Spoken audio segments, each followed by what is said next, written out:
Why do so many people today, particularly younger people, have such horrific social skills, have such horrific communication skills? Well, the answer is not very pretty. In fact, we may very well be living through the slow death of society. So what's the reason why a lot of people today have such crappy social skills? All humans, all animals are programmed to go towards things that enhance life, to go towards things that sustain life, and to stay away from things that are dangerous to life. And we feel good when we go after good things. We feel bad when we get close to these negative things. But underneath this is this never-ending cost-benefit calculus. We want to go after good things that support life, things that make us feel good, but we're always trying to figure out how to get the most bang for our buck, metaphorically. We want to expend the least amount of effort to get the most amount of return. That way we can maximize our likelihood of staying alive and save as much energy as possible. Because all animals, including humans, evolved in an environment with massively scarce resources. So the only animals that survived over the millions of years of evolution had this very simple program running underneath everything they do. Go after good things and be driven by your feelings. When we feel good, that means we're getting towards something good, and spend as least amount of effort as possible to get the most amount of good feelings in return. So long as you follow this simple process, you have a much high probability of staying alive compared to someone who goes after the bad things. That's who we are. And for the past 200,000 years, for most of human history, there was a very small amount of stuff within which we could get these good feelings, because we grew up in this massively scarce environment. And one of the ways to get good feelings as a human is to interact with other humans, to create social relationships, to create, hopefully, romantic relationships. And so we think about doing good things, we think about doing bad things, and when we're not eating, when we're not having sex, when we're not finally escaping from the animal that wants to eat us, the only thing that we can do to make us feel good, to give us these good feelings, is to create social situations, to enjoy social situations.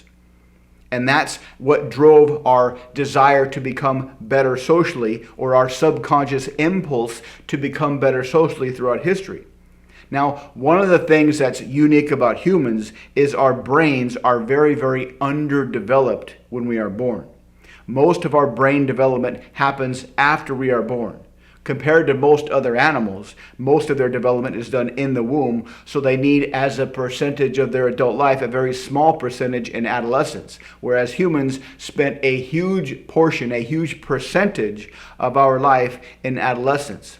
So a lot of our brain development happens outside the womb, which means it can't just be programmed into us. It has to come through experiencing life outside the womb. And this means our external environment is absolutely critical for proper brain development. Our external environment, the thing we grow up inside of, is absolutely critical for proper brain development. And for the past 200,000 years, this was pretty well set by our environment. But in the last 100 years, 200 years, our environment, our external environment has changed significantly, particularly in the last 50, 60, 70 years.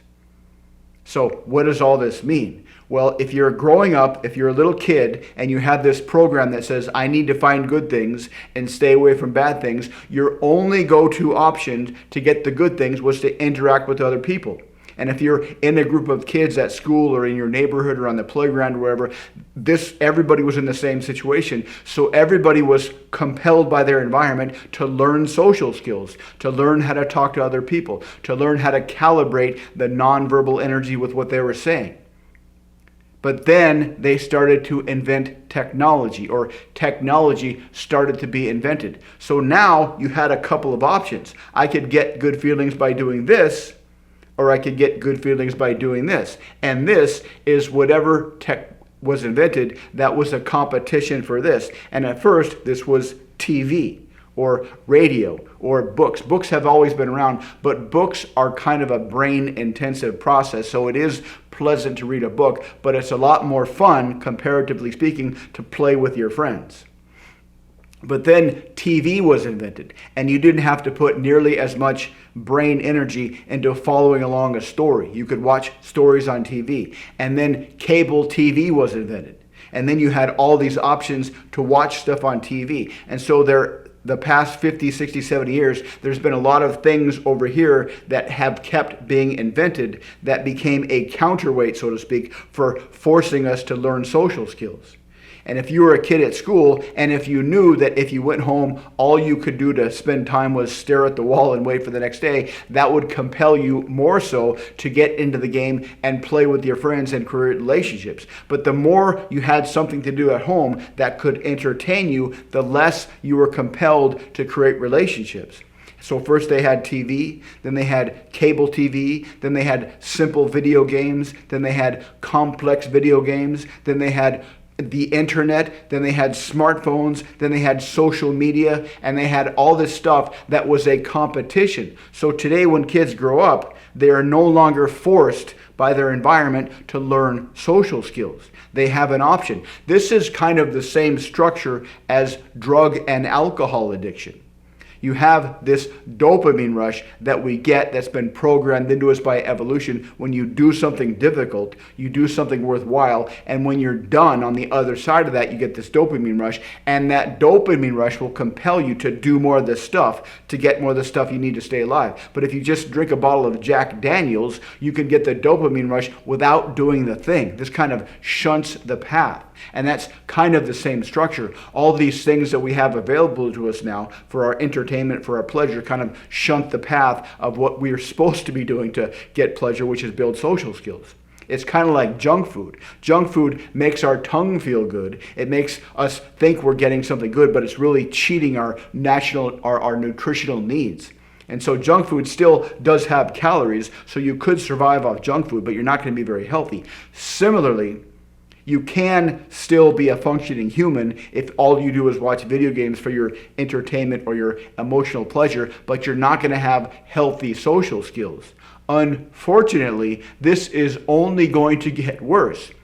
Because now they have ChatGPT, and ChatGPT actually feels like you're having a conversation with someone, even though ChatGPT, all it really does is validate your subjective view of the world. If you force yourself, or if the environment forces you to get in there and create social situations, create social relationships, because that's the only option, because there's nothing over here to do, then you'll be forced to reconcile the idea that your model of the world is really only your subjective model of the world. And the more you interact with other people, the more you realize that other people have different opinions, and that's part of developing robust social skills, to realize that my opinions are really just my opinions, and other people that I want to create a relationship with, they might have different opinions, and I need to figure out how to deal with that. And that's what has been happening for most of human history. But for the last 50, 60, 70 years, that's happening less and less. And so now young adults have very little social skills, and now they risk having all of their subjective views validated by ChatGPT and the rabbit hole of social media and Google searches, that algorithms that just feed them information that validates their subjective view of the world. And this is only going to get worse and worse and worse, because more and more tech is being developed, and the people that were first exposed to this 50, 60 years ago are now parents of kids who are having an even worse time. And if you talk to teachers that have been teaching for 20, 30, 40 years, they will tell you that the parents of today are much less socially intelligent than parents were 10, 20 years ago, because now the people that grew up with TV and video games and a competition for the requirement to develop real social skills, they are now the parents of kids who are having an even worse time. And so this is just this doom loop is going to keep getting worse and worse generation by generation. And this is why we may be living through the slow death of society because of tech. And nobody really knows what's coming in the future. But the bottom line is, if you want to develop social skills, which is still very, very necessary no matter how tech or how advanced AI becomes. If you want to develop social skills, you still can, but it has to be something that you do deliberately.